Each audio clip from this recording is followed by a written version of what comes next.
Hello, everybody. Welcome to the Write or Die Show. I'm your host, Randi-lee. On today's episode, I'm going to be talking to Douglas Weiss. Hello, Douglas. Welcome to the show. Hi, how's it going? Good. So tell us a little bit about who you are. Well, I'm 36 years old. I live in Pierce County, Washington. For a while, it's been a raging hubbub of the coronavirus, but I started writing prolifically. I've written 18 books in the last 2 years. Now, not mind you, the pages counts are about 100 to 83 on the first 12, and then the last 6 have been about 50 pages a piece. But I just started.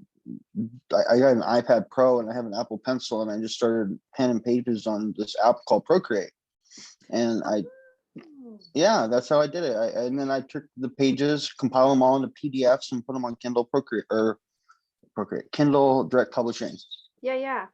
Oh, that's neat. Yeah. And for everybody who is listening and not watching, he's got this really cool hat on. I like your hat. Thank you. I got it at a secondhand store in the last month. Actually, I really enjoy it myself. I like it. It's a good look. It's like a signature look kind of thing.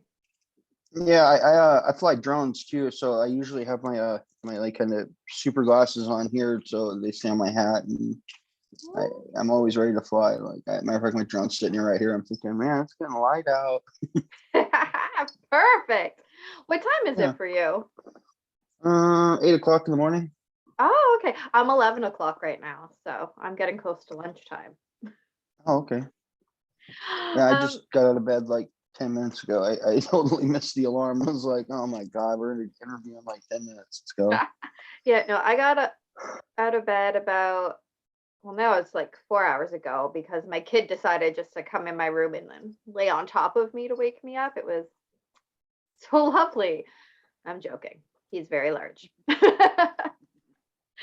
So now let's move into, what everybody's here listening for, waiting for me to stop rambling about nonsense. But I like nonsense. It's fun. What kind of mental health have you dealt with in your life? Well,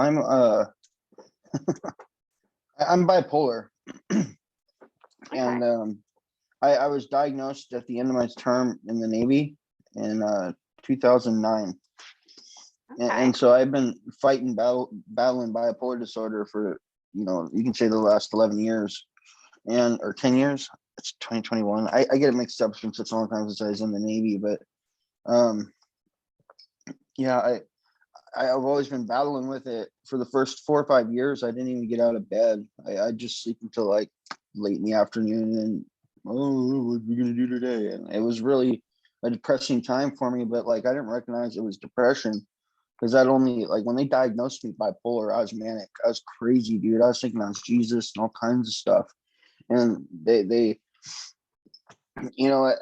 finally got me kind of settled on some medicine, and the medicine's been working really well for me. And good. That I hate to tell people, try medicine, but you give a chemical imbalance. If you didn't need medicine, you wouldn't be mentally disturbed. Yeah. And we use medicine when we're sick, if we have a cold. So antibiotics, and I can't even think of penicillin.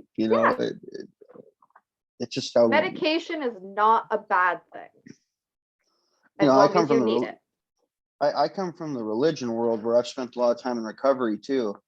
I go to Celebrate Recovery. Oh, I've heard of that before. Some other guest was talking about it before. It's a 12-step like AA, but it's Christ-centered, and it's at my church. And I've been doing that for the last 7 years. Wow. And then, right about that time is when things started to really turn around for me. Okay.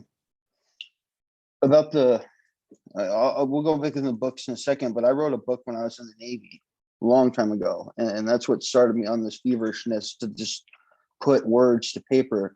Mm-hmm. And I loved writing the book, but the story was just it was dark. It was like that time in my life where I was coming out of the Navy. I was young. I was 24, trying to figure out what's going on in this world. That was 12 years ago. Yeah, it blows my mind. Yeah. But my first book was very dark too. So there you go. We Okay. have that in common.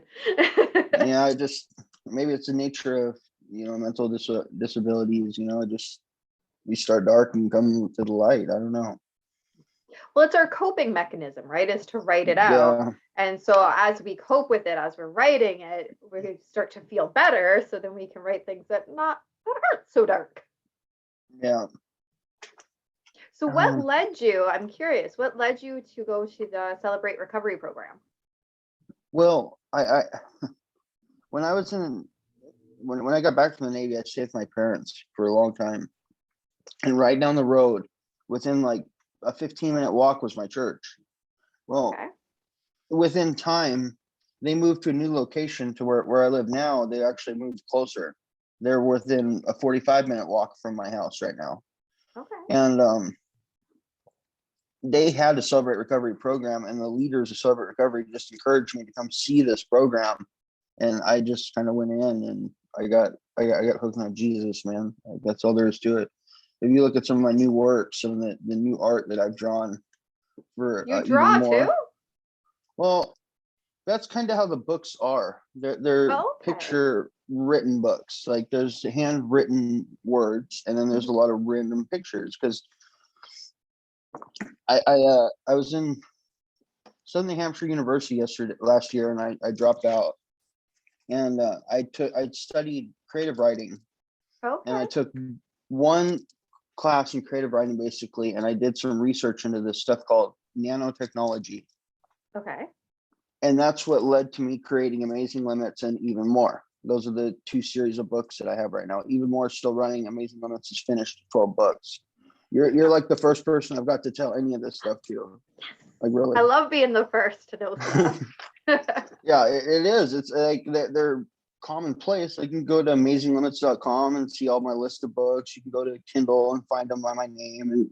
But dude, if we're talking like what this stuff, people don't understand that writing and drawing, it's like the best for like mental health, man. Like Yeah. it just takes you out of who you are and puts you somewhere that can be anywhere. And I don't know how much truth there is to Amazing Limits, to it being about nanotechnology and that was the joke. There's an amazing limit.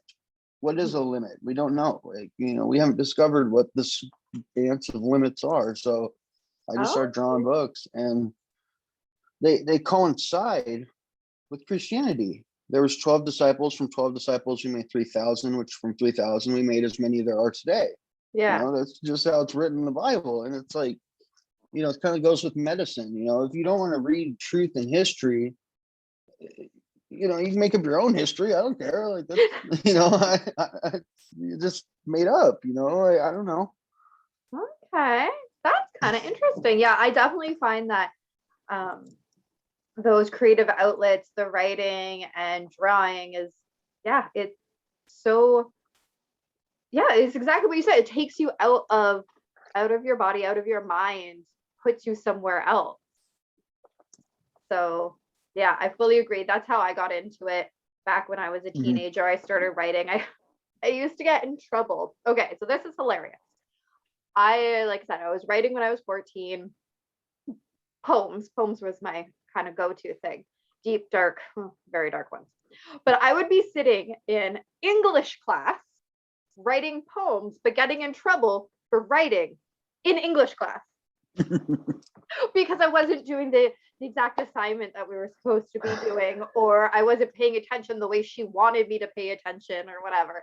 But it was just, I find it kind of ironic that I'm getting in trouble in English class for writing words. I don't know. Me and that teacher, we didn't really get along very well though. So I don't know. It would actually be kind of funny if like she saw the show and saw me talking about her, if she remembered me from the girl that used to sit in the back of the class pretending like looking like I wasn't paying attention, but I knew what she was saying. I'm listening.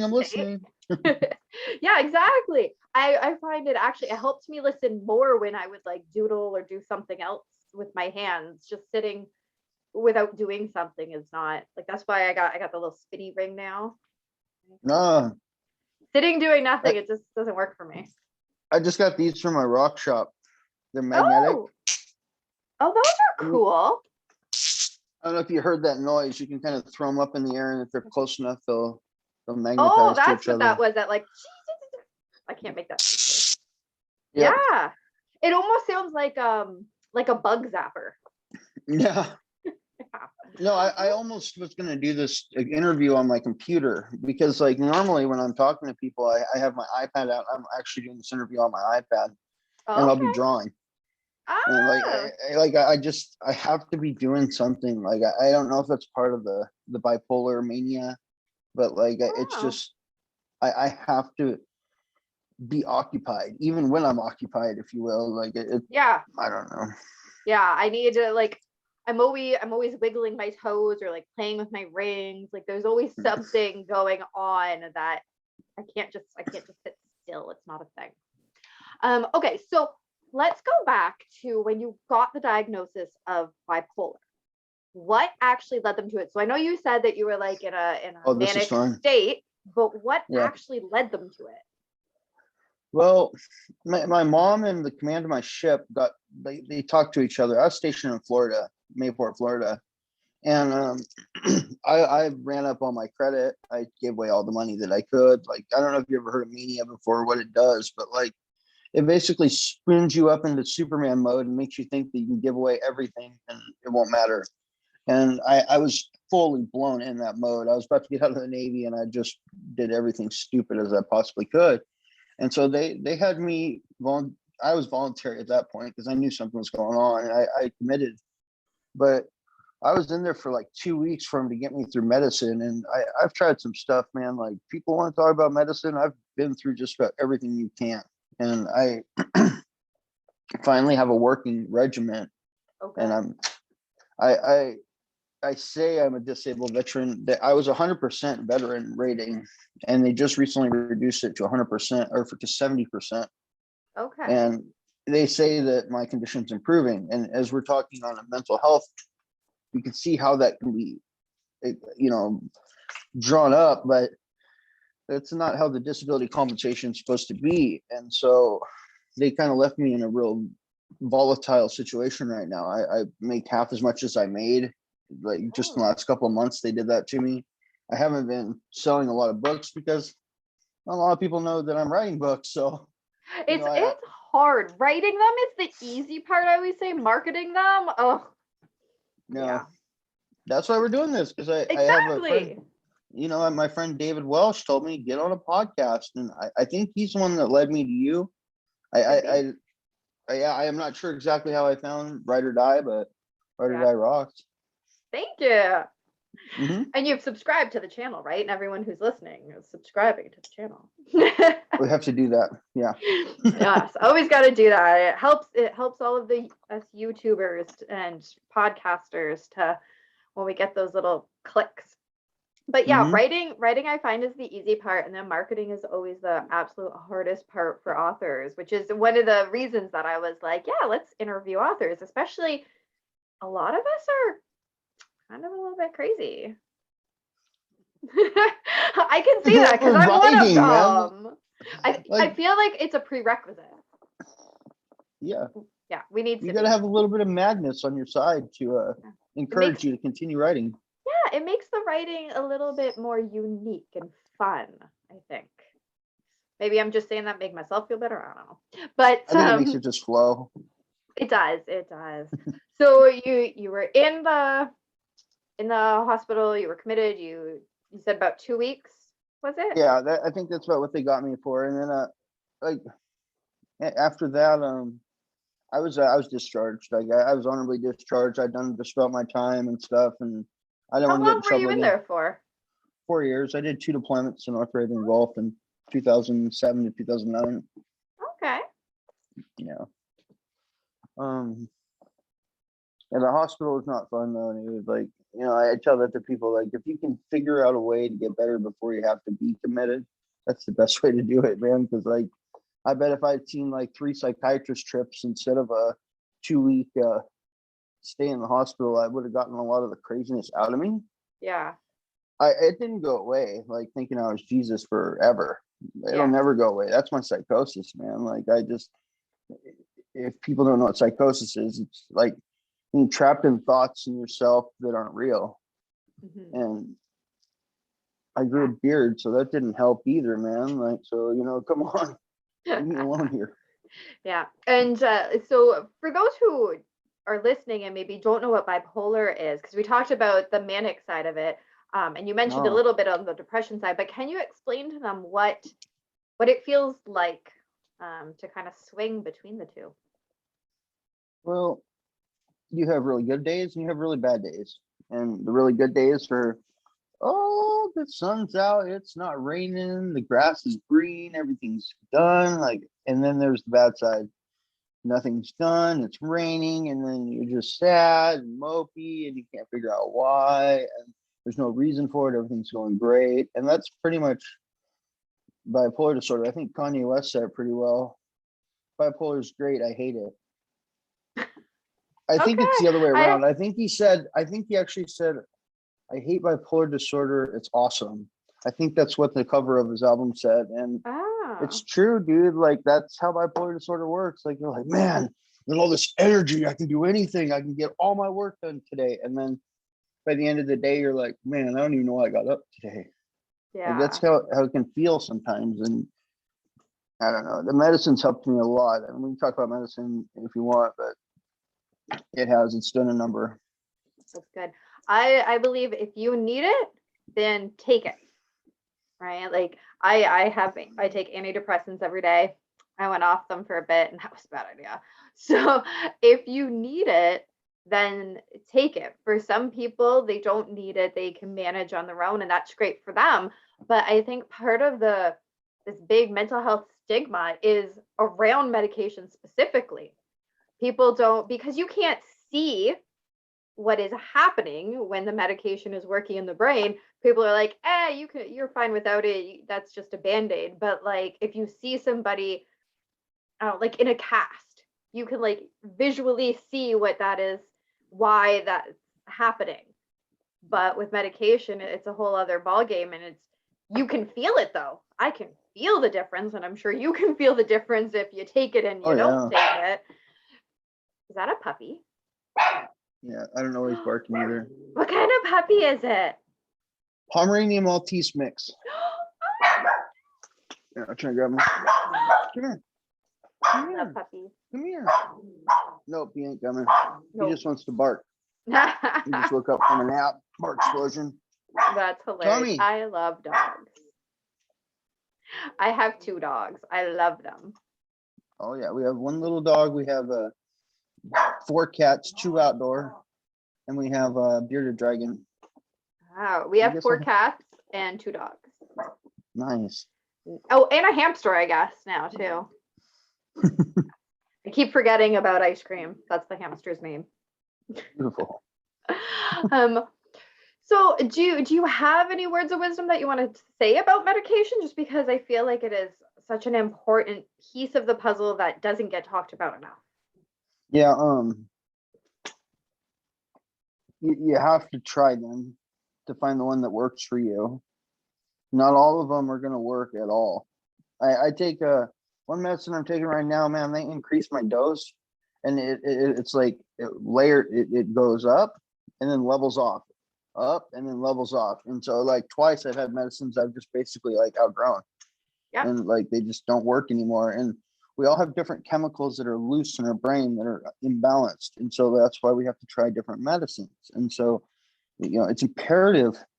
Not everybody knows if they need medicine either. And that's why you have to try them with the doctor's help, a psychiatrist. It takes a psychiatrist to get this stuff. And, it's imperative that everybody be righted. That's my advice. Like, if everybody was just a little bit more loving, and that comes from taking that medicine, man. Like, I was manic and I wasn't on medicine, I would have done. I did do bad things when I shouldn't have, man. Like that. Just, I was bipolar. I never really use that as an excuse or a crutch or anything, but like that's the truth. Yeah, you're not saying that what you did was right just because you're saying I have bipolar, but that was what was happening at the time, and you have learned how to manage it, what things to use to help you with it. Hmm. It's not an excuse. It's just a learned experience. Yeah. And so I know writing and drawing and stuff, that's part of your coping, but is there anything else that you use? I immediately look to the TV. I play a lot of video games, so I can't say anything about that. But Hey, that's all right. Video games are good. What kind of video games? Any ones in particular? I'm a Diablo fan, all of them. I've played Okay. Diablo since it existed. So like they just came out the new one for the Switch, and I've been playing a lot of that. But Okay. I got I Zelda. look okay. I'm a Zelda girl, I yeah. looked at the TV though, and I think that was the wrong case for me because just last night I was having an epiphany that like I might have almost grown to a point where I need something more than video games. Yep.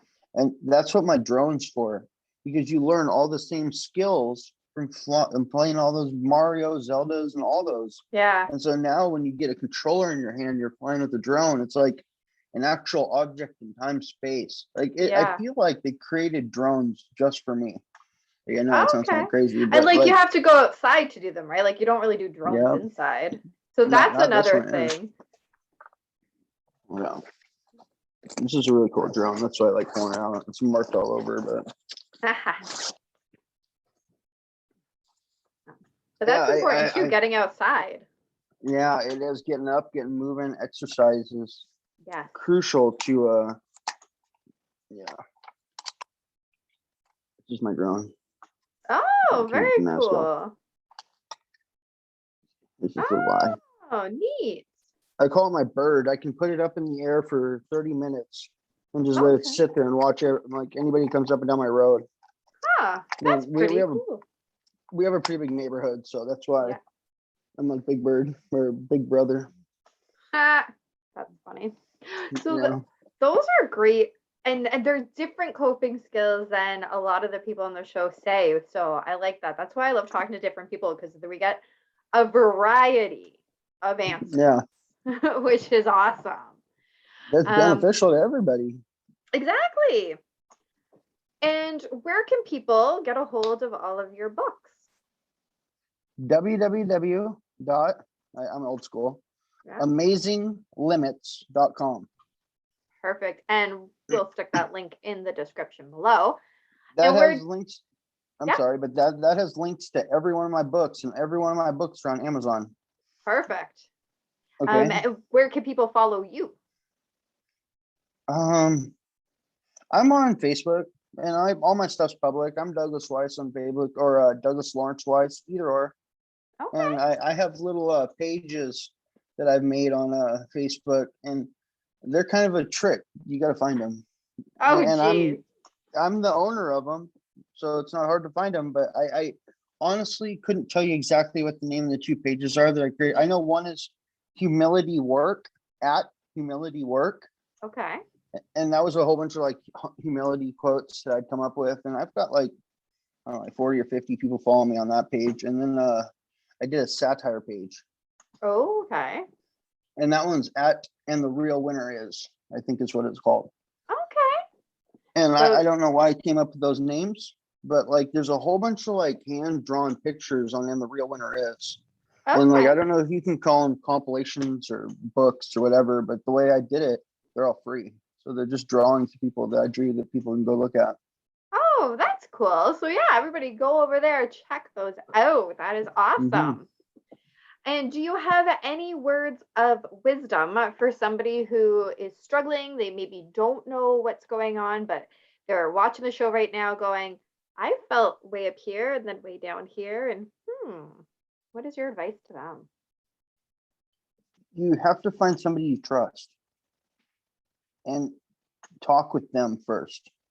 And that could be a psychiatrist, that could be a family member, that could be a friend, that could be anybody that you can think of that you can honest to God trust.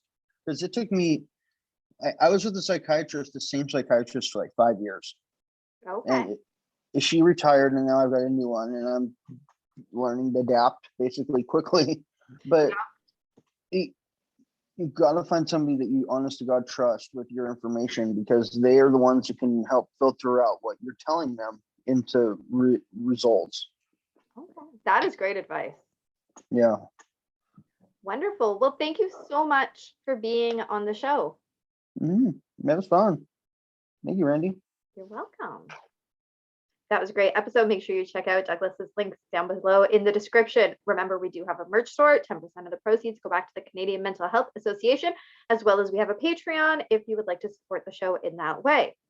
Hit the like and subscribe button here at the channel. Share this episode out with everybody. This is such an important message that we have to share. And remember, the only way to end the stigma of mental health is to speak openly and honestly.